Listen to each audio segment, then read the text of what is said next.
La communauté, salutations au peuple africain et salutations au peuple du monde. Aujourd'hui, il y a une bonne nouvelle. Cette bonne nouvelle, c'est la fin de l'opération Barkhane au Mali.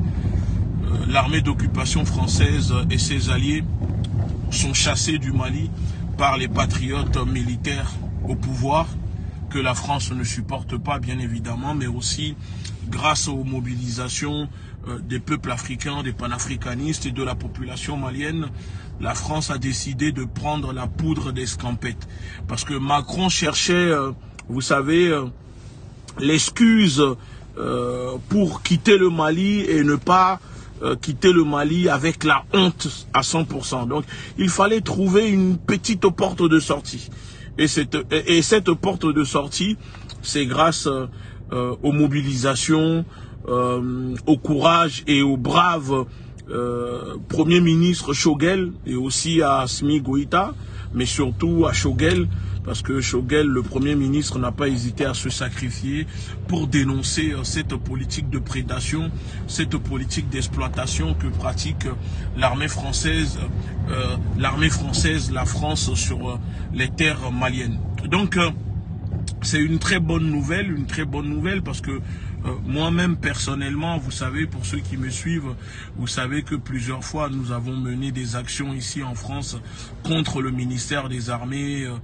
Nous avons fait des actions, on a dénoncé même à la télévision française sur TMC dans le quotidien quand l'armée française avait tué des Maliens au Mali et que elle a refusé de reconnaître ces assassinats, ces meurtres sur les civils, malgré une enquête de l'ONU reconnaissant les bavures de l'armée française. Parce que oui, la spécialité, la spécialité, excusez-moi, de l'armée française, de l'armée d'occupation française, c'est de tuer des gens, soi-disant au nom d'une guerre contre le terrorisme. Elle tue des civils, elle tue des innocents, mais elle dit toujours qu'elle ne tue personne, que elle, quand elle fait la guerre, personne n'est touché.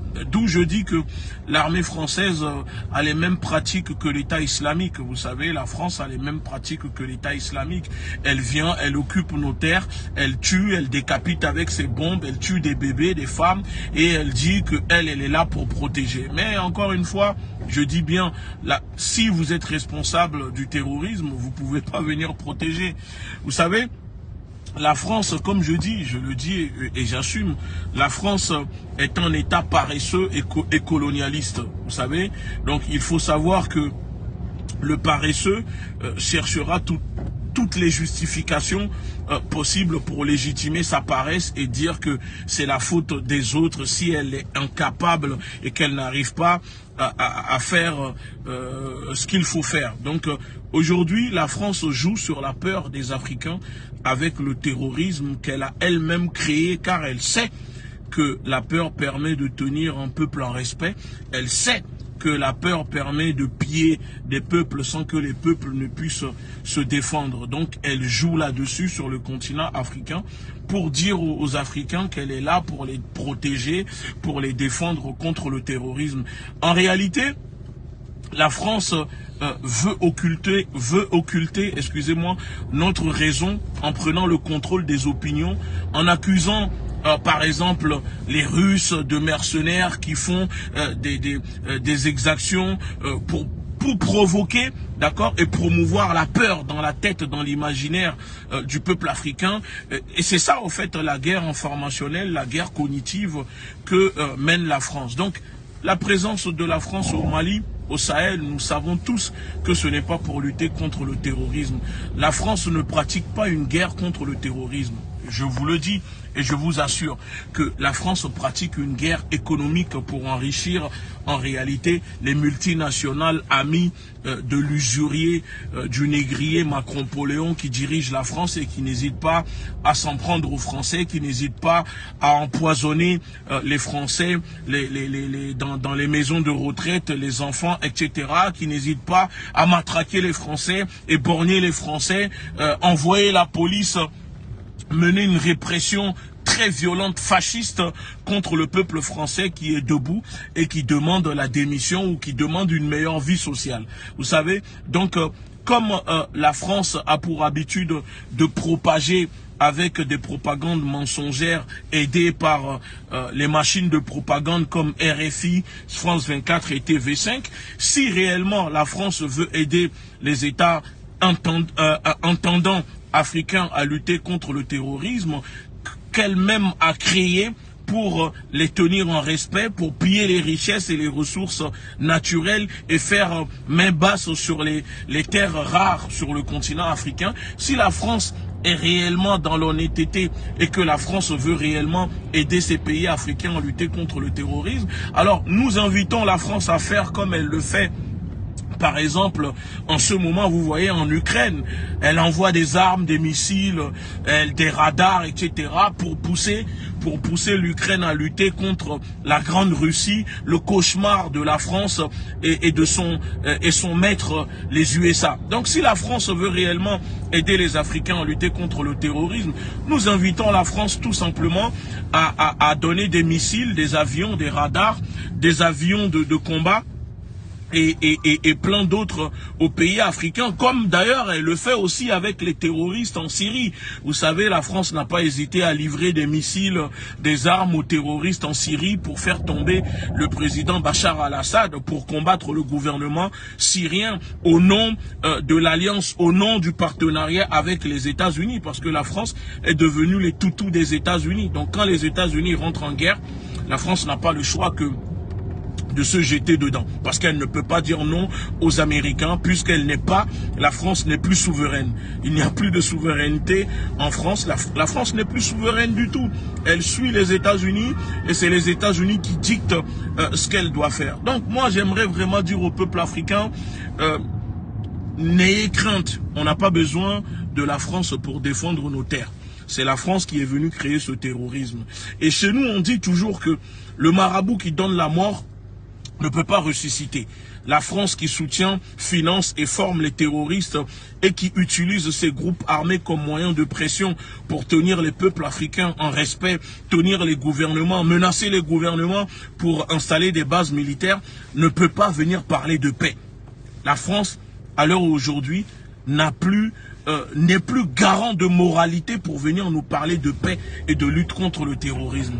Ça, le peuple africain doit le savoir. La France n'est pas là pour lutter contre le terrorisme. Elle est là pour envahir, pour occuper nos terres. Et donc, cette mascarade de sommet que vient de faire Macron-Poléon, rejeté par la majorité de son peuple, parce que ce dirigeant Macron-Poléon, l'usurier Macron-Poléon, n'oublions pas que est quand même rejeté par une partie, par la majorité du peuple français. Son ministre des Affaires étrangères, qui est tout le temps en train de tutuber, vous voyez, Basile Zaharov, Jean-Yves Le Drian, le ministre de la mafia bretonne, comme son président le surnomme, qui veut pousser la France à rentrer en guerre et qui dit que la France rentrera en guerre contre la Russie. Et que la France rentre en guerre déjà contre les Corses. Essayez déjà de faire la guerre aux Corses déjà avant de vouloir faire la guerre à la Russie qui a un budget militaire de plus de 65 milliards d'euros alors que la France c'est à peine 40 milliards d'euros, sachant que vos matériels ne fonctionnent plus et qu'aujourd'hui militairement parlant la France ne peut plus faire la guerre et de toute façon la France n'est pas en capacité ni en mesure de gagner une guerre. Donc l'humiliation que vient de subir la France sur le continent africain, au Mali, démontre que quand le peuple africain est uni, le peuple africain peut faire mal. Mais ça, c'est que le début. Et je dis et je l'assume et je confirme pour, par exemple, les personnes au Burkina qui ne cessent de m'envoyer des messages depuis des jours pour m'insulter ou qui diffusent des choses sur ma personne dans les groupes. Moi, ça ne m'atteint pas. Je confirme que la France est au Burkina. L'armée française part du Mali, mais actuellement au Burkina, au Niger, et etc. Et je vous le dis même que la France a signé un contrat de 5 ans avec les autorités au Burkina pour pouvoir les aider. S'il n'y avait pas d'accord, vous ne voyez pas que depuis quelques jours, l'armée française annonce tuer des terroristes au Burkina. Et de plus, l'armée française dit tuer des terroristes au Burkina avec les VDP, volontaires pour la défense de la patrie. Depuis quand la France va tuer des terroristes, lutte pour tuer des terroristes avec des civils? La France ne peut pas refuser de travailler au Mali avec les militaires au pouvoir et les Russes si au Burkina, elle dit qu'elle lutte contre le terrorisme avec des civils, des VDP. Voilà la supercherie. Mais contrairement aux autres pays, je vous le dis, la France n'annoncera pas officiellement, d'accord? Il n'y aura pas de communiqués directement parce que la France, l'ambassadeur Luc Alad au Burkina et le gouvernement français le savent que le peuple burkinabé, les populations là-bas sont hostiles vis-à-vis de l'armée française. Donc les choses se font en cachette. Et moi je vous dis, en ce moment, les militaires français sont déjà au Burkina et ils sont déjà avec les militaires burkinabés. Ça, c'est libre à chacun de croire ou de ne pas croire. Et aussi, vous souvenez-vous, au mois de décembre, je vais vous montrer. Au mois de décembre, comme je fais d'habitude, je suis venu vous annoncer que la France va installer une base militaire au Bénin parce que Patrice Talon avait refusé 2 fois, mais il finit par céder. Les preuves, vous savez, les hommes mentent, mais pas les preuves. Regardez là, c'est écrit, vous voyez, le 3 décembre 2021, j'ai fait la révélation en disant, selon une source, que la France mettait installé des bases militaires au Bénin, et j'avais dit que selon mes informations, après 2 refus du président béninois Patrice Talon pour permettre l'installation d'une base militaire française et américaine au Bénin, le gouvernement béninois est à présent sur le point de céder à cause des intimidations et pressions du gouvernement français qui exige de les laisser ouvrir une base militaire au nord du Bénin, dans la région où se trouvent les mines d'or et les multinationales frontières avec le Burkina Faso. Parce que oui, en effet, après quelques refus, la France a intimidé, a menacé Talon. Et je peux même vous révéler encore des informations que je n'ai pas dit jusqu'à présent.